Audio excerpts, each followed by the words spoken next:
प्रणाम किया, उधर प्रणाम किया। जो वॉचमैन थे वहाँ पूछा, मैंने कि पानी पी लूँ मैं? बोले पेचे का तुम्हारा? मैंने कि हाँ मला पेचे। बोले क्या? आहा, वाह मेरे परमात्मा, इतना दयालु परमात्मा अगर किसी को मिल जाए तो सारी भटकन दूर हो जाना चाहिए। कभी उठता नहीं हूँ 1:55 में 2 बजे बाबा ने द्वारका माई बोले 1 घंटा सत्संग किया हमने। गाजियाबाद से कुछ लोग आए हुए थे और वो माँ बैठी शायद सामने, वो लोग भी बैठे हुए थे। बाबा ने मुझे वहाँ पानी पिलाया। मतलब जो पानी तक का ध्यान रखता हो अपने भक्तों का, मुझे नहीं, आपके भी भाव, आपके साथ भी वो अनुभव होता होगा।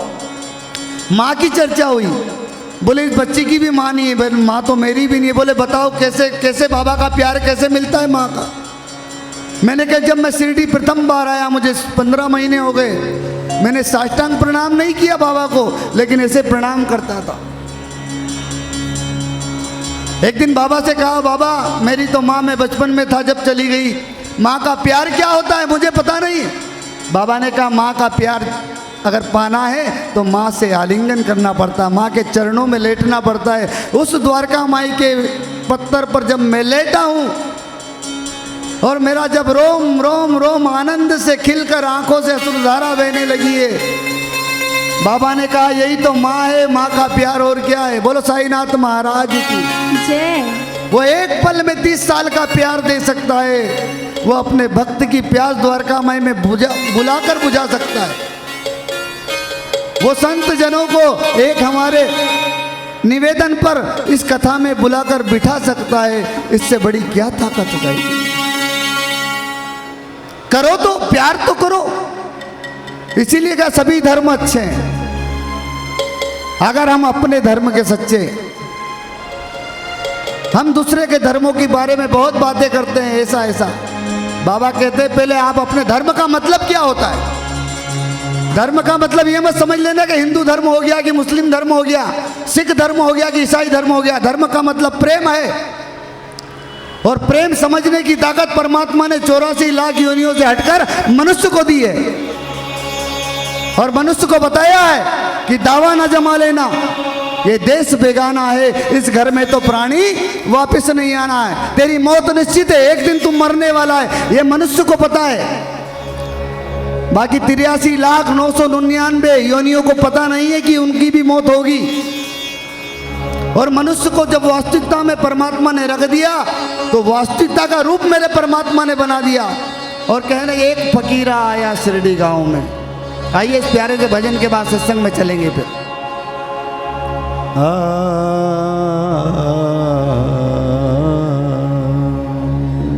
बड़े आनंद में खो जाइए। आज अंतिम दिवस है,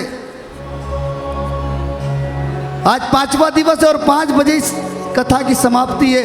5 ज्ञानेंद्रिया, 5 जितेंद्रिया और 5 तत्व में इस परमात्मा साईनाथ को जानने का, समझने का आनंद लीजिए। ये मत सोचिए कि मैं आपको बता रहा हूँ, आपके चेहरे, आपका आनंद, आपका भाव भी मुझे कुछ सिखा रहा है। इसलिए कहते पोथी पढ़ पढ़ जग भया और पंडित भया ना को। पोथी पढ़ पढ़ जग भया और पंडित भया ना कोई। 2.5 अक्षर प्रेम के, अरे पढ़े तो पंडित हो।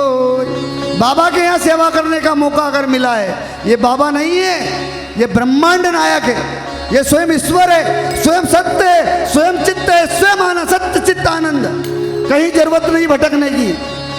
मेरा ये गुरु, मैंने ये गुरु किया, वो गुरु, अरे करिए गुरु, लेकिन बाबा का चिंतन कर लिया ना, किसी गुरु की जरूरत नहीं पड़ेगी। बाबा कहते हैं जो वास्तविक गुरु है वो तेरे अंदर विराजित है। अगर मुझसे मिलना है तो अपने आप से मिलना पड़ेगा। मैं सिर्फ निमित्त बना सकता हूं किसी को, लेकिन निमित्त बनाता हूं तो तू उसको पकड़े मत कि वो मेरा गुरु हो गया। गुरु तो तेरे अंदर बैठा है, और तेरे अंदर की जो आभा है, तेरे अंदर की ज्योति है, तेरे अंदर का तेज है, वही मुझसे मिल सकता है। कोई मुझसे तुझे मिला नहीं सकता। बता सकता है, चलना तुझे पड़ेगा, मिलना तुझे पड़ेगा, आना तुझे पड़ेगा।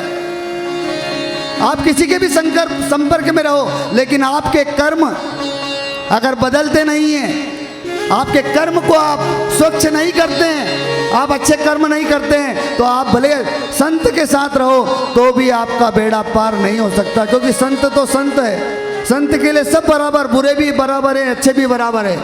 लेकिन अगर जीवन में संतों का सानिध्य मिल जाए, संतों का संग मिल जाए, और वहाँ पर हम अपनी अगर बुराई को दूर नहीं कर सकते, तो हमसे बड़ा कोई लाचार व्यक्ति नहीं हो सकता। और मेरे साईं तो संपूर्ण है, पूर्ण है।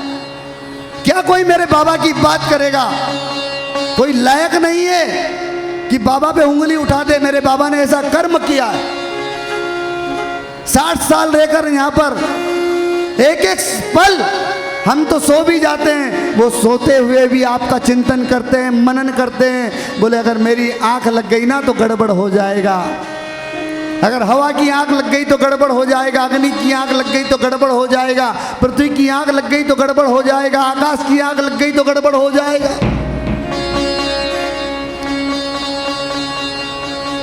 आपको भरोसा है इन छोटे छोटे कैमरों पे कि इधर कैमरा लगा है, उधर कैमरा लगा है, लेकिन उस परमात्मा का जो कैमरा है वो व्यापक है, उसका कोई अंत नहीं है।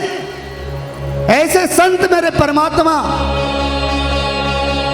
अगर मुझे इतना अनुभव दे रहे हैं, मेरे पानी और नमक का ध्यान रख रहे हैं, तो मैं कोई लाड़ का नहीं हूं। वो कहते हैं मेरे लिए सब बच्चे समान हैं, लेकिन जया मनी जैसा भाव तया तैसा अनुभव। जिसका जैसा भाव रहेगा, जो जैसी भक्ति करेगा, जो जैसा सोचेगा, वैसा ही तो मिलेगा। जैसा संग करोगे, अगर संग हमारा बुरा कि बाबा की शरणागत, बाबा के शरण में रहने के बाद भी हमारे मन में दूसरों के प्रति अगर बैर भरा है, हम अपने कर्म के प्रति बेईमान हैं, तो बाबा क्या करेंगे इसमें? वो तो कुछ देना चाहते हैं, आपके जन्म जन्म के पापों को काटना चाहते हैं। अगर शिरडी आकर हम सिर्फ खाने पीने में ही रह जाएंगे कि होटल में अच्छा खाना है, इधर पनीर की सब्जी अच्छी, उधर के अपने एसी रूम में पड़े रहेंगे, तो शिरडी आने से तो भला आप अपने घर में रहिए। ये तपोभूमि है, ये साधना स्थली है, इससे जो मांगोगे मिल जाएगा। ये प्राप्त करने का स्थान है साहब। अच्छे अच्छे संत लोग यहाँ वेश बदल कर आते हैं, महीनों से सालों से रुक जाते हैं, तपस्या करते हैं, तप करते हैं, साधना करते हैं। बोले अनेक साधना की, नाम सुन ले, शिवनेश्वर स्वामी जी का नाम सुन लीजिए, उपासनी महाराज का नाम सुन लीजिए। अरे बड़ी बात, ऋषिकेश में चले जाइए, शिवानंद स्वामी का नाम सुना है आपने? नरसिंह स्वामी उनके गुरु है। 1942 में साई सुधा पत्रिका शिवानंद स्वामी जी के हाथों से लिखवाई है नरसिंह स्वामी ने। क्या बात करेंगे? ये आज के आने वाले 2-4 साल के लोग जो दिखाई दे रहे हैं, जिनके पीछे भीड़ दिख रही है, क्या वो मेरे परमात्मा को जानते हैं, समझते हैं? अगर जानना है, समझना